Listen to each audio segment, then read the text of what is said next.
Le damos la bienvenida a esta hora al doctor Herbert Cuba García, médico especialista en política de salud pública, analista en el portal de opinión El Montonero, que dirige nuestro buen amigo Víctor Andrés Ponce. Qué gusto saludarlo, doctor Herbert Cuba, muy amable como siempre. Tenga usted buen día. ¿Cómo está? Muy buenos días. Yo saludo a través suyo a todos los peruanos. Empecemos un poco mirando lo que está ocurriendo en la semana para luego hablar ya sobre el tema, sobre lo que usted ha escrito esta semana, la salud bucal y los determinantes sociales de la salud, ¿no? Pero empecemos un poco dando un repaso de lo que está aconteciendo en la presente semana. Mire, el tema creo que tiene otra vez, como la semana pasada, que resaltarse también el plano internacional. El tema que viene ocurriendo en el Oriente Medio y esta tensión que existe ahora en forma muy álgida entre Israel e Irán genera serios problemas en el mundo contemporáneo. Y esto, además, va ligado a lo que ya ocurre en Ucrania con Rusia y con la OTAN en ese conflicto y toda esa posibilidad de que se forme una alianza muy sólida con la Federación Rusa, China, Corea, Irán, etcétera, genera una serie de controversia en el mundo contemporáneo que va a traer serias repercusiones para el Perú. En el caso concreto, hoy día se ha puesto en el tapete, por ejemplo, la importancia del puerto de Chancay y un aspecto que parece sumamente inocuo, como es que si la empresa china puede usar el puerto, que es de su propia inversión, que no, el Perú no ha gastado ahí nada, debe ser exclusividad o no.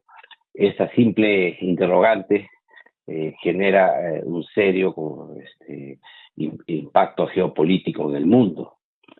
Por eso es que dentro del análisis que se debe hacer a la situación del gobierno peruano, se tiene que tomar en cuenta este impacto internacional. El tema está en que en el Perú los contratos tienen fuerza de ley.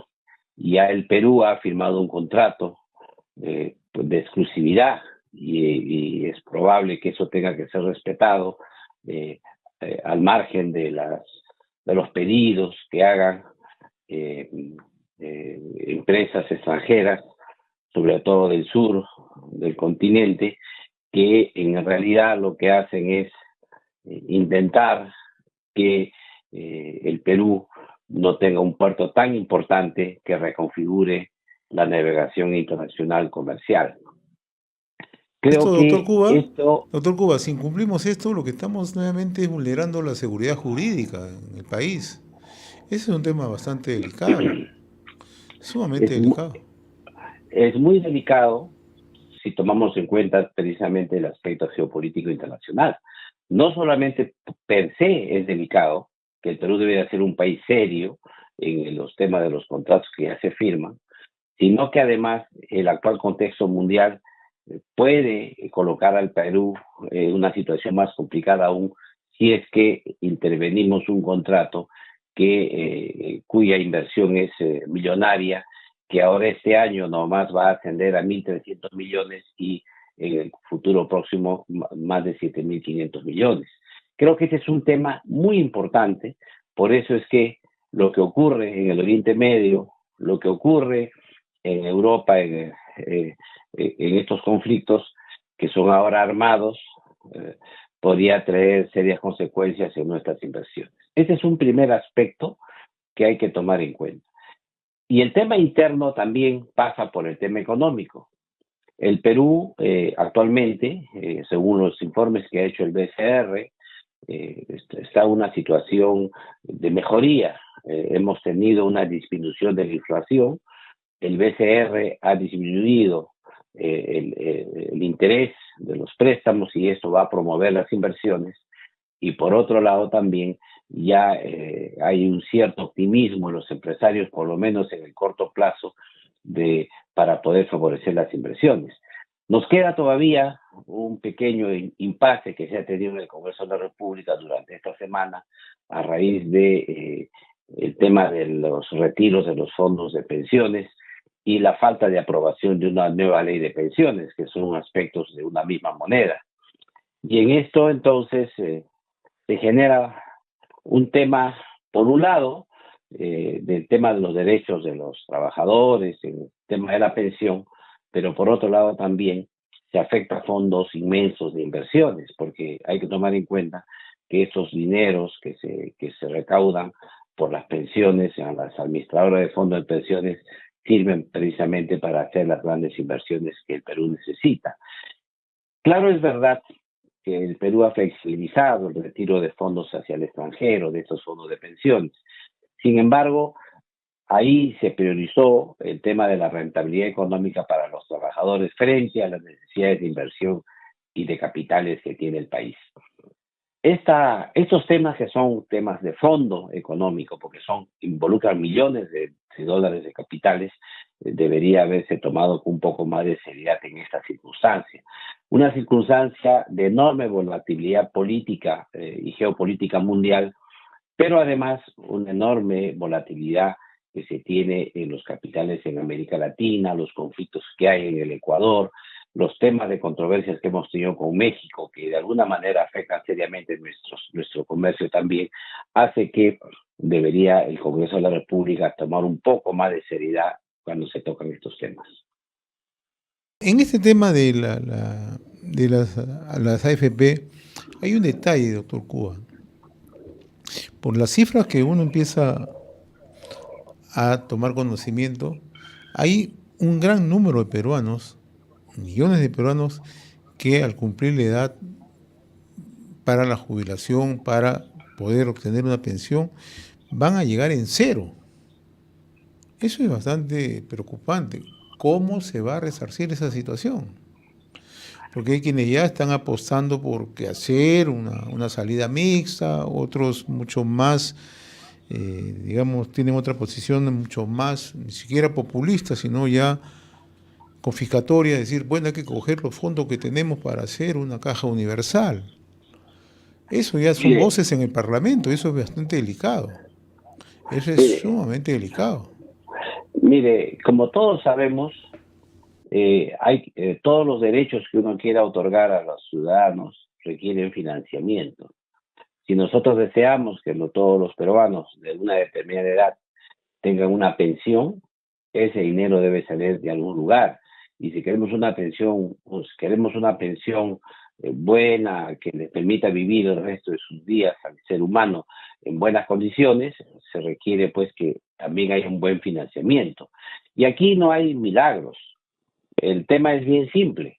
O el dinero se coloca a cargo de los impuestos de todos los peruanos, y esta es la ruta de la pensión 65, que señala que los peruanos con cargo a impuestos que pagamos todos, se pueda dar un subsidio de pensionario a todas las personas que cumplen 65 años de edad para adelante. Los montos pueden parecer irrisorios, pero en realidad esa es una ruta, digamos, que puede incrementarse esa pensión, y en consecuencia ya descargamos la idea del autoahorro, que es el sistema pensionario que existía.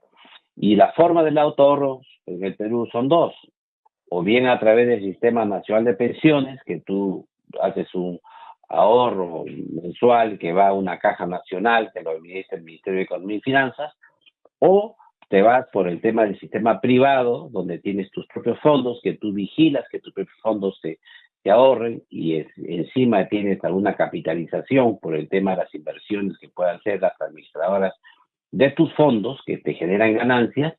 Estos son los tres mecanismos.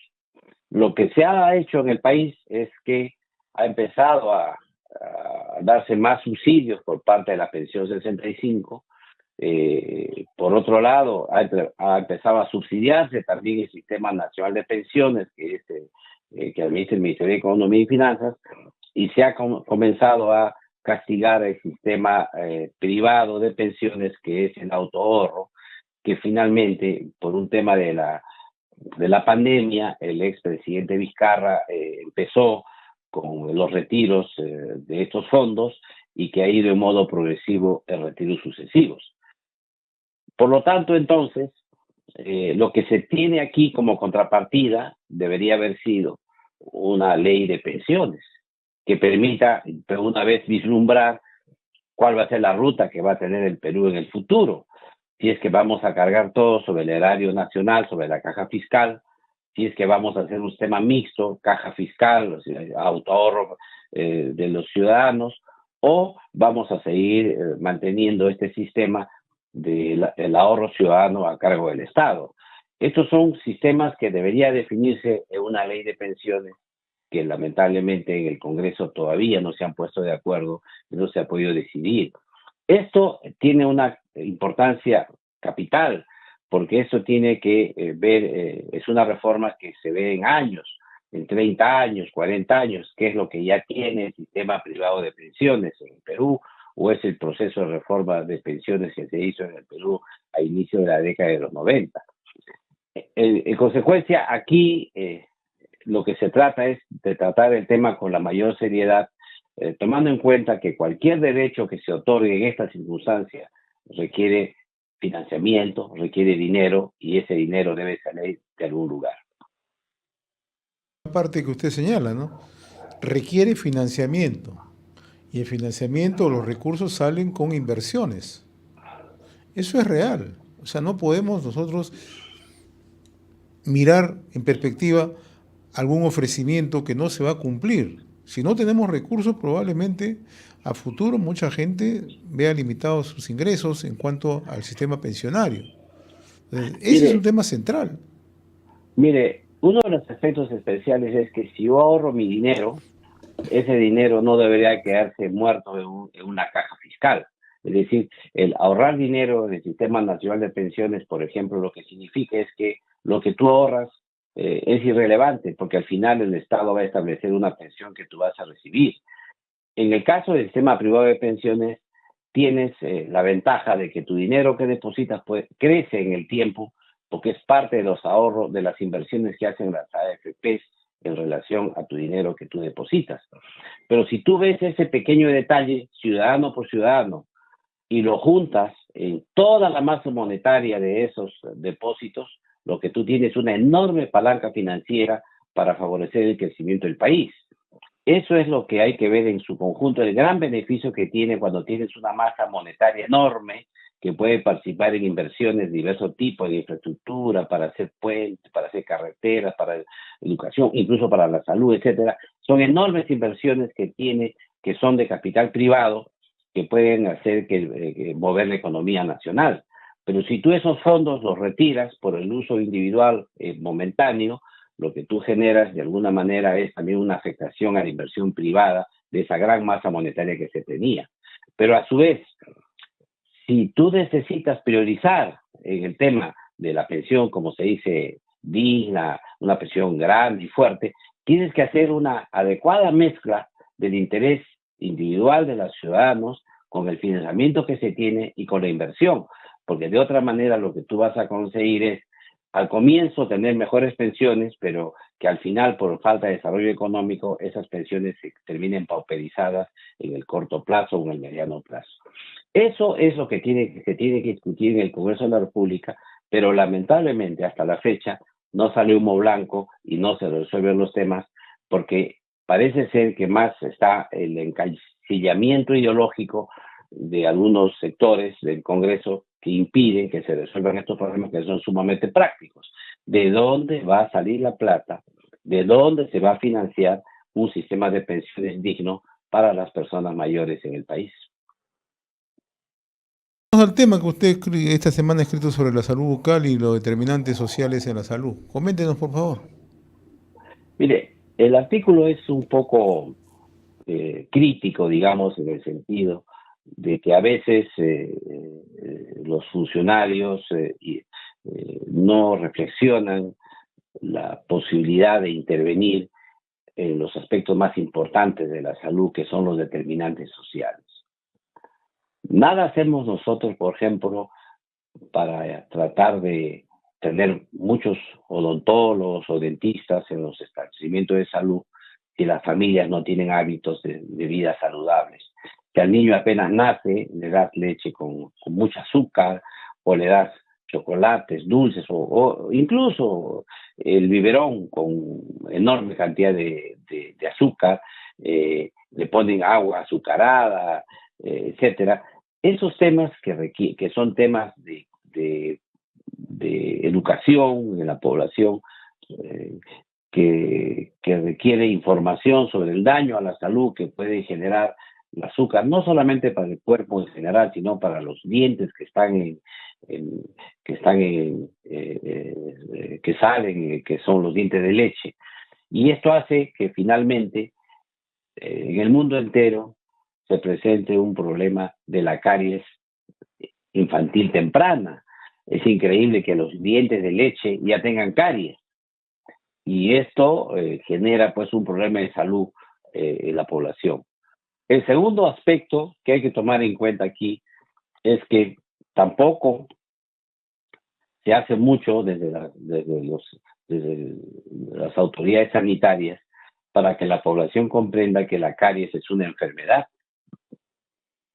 La gente no se preocupa mucho por este tema, y si tú le dices si está sano o no una persona, probablemente nunca ha pensado que tiene una carie y por lo tanto ya no está sano. ¿Por qué? Porque la carie dental no se le mira, no se le percibe como una enfermedad. Y entonces no hay demanda, no acuden a los establecimientos de salud. Y tampoco se conoce las consecuencias que puede haber para la salud en general, el daño que puede haber en el organismo por la presencia de una carie, no solamente en aspectos, digamos, gastrointestinales, sino renales, cardíacos, etcétera, que esto puede originar.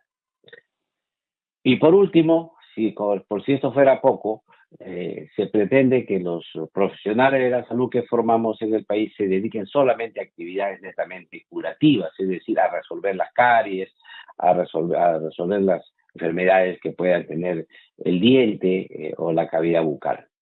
Cuando lo que se requiere de estos profesionales es que la población no tenga caries, y para eso se necesita una actividad preventiva y promocional muy intensa, que es lo que deberían hacer estos profesionales, sobre todo aquellos que trabajan en el primer nivel de atención. ¿Y cuál es el mecanismo para esto? En el Perú está establecido incluso la ley de los odontólogos, la ley del trabajo profesional del odontólogo, del cirujano dentista, es que las guardias, a través de las guardias, los odontólogos son llamadas guardias comunitarias, salen a las colectividades, en este caso pues en colegios, donde enseñan a los niños a cepillarse los dientes, hacen fluorización, hacen campañas para evitar la caries, les explican lo que significa comer sano, etc.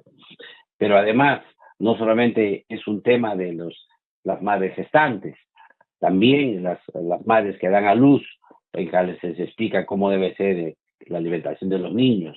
Por último, también inciden en las normas que se dan para la alimentación de los niños, el retiro o la disminución enorme del azúcar en esos temas, porque lo que se sabe concretamente hoy día es que la caries se debe a la cantidad de azúcar, de comidas que tienen azúcar, etcétera, que sobre la placa bacteriana que está en el diente conforman ácidos que a su vez carcomen el esmalte y la dentina y producen la caries.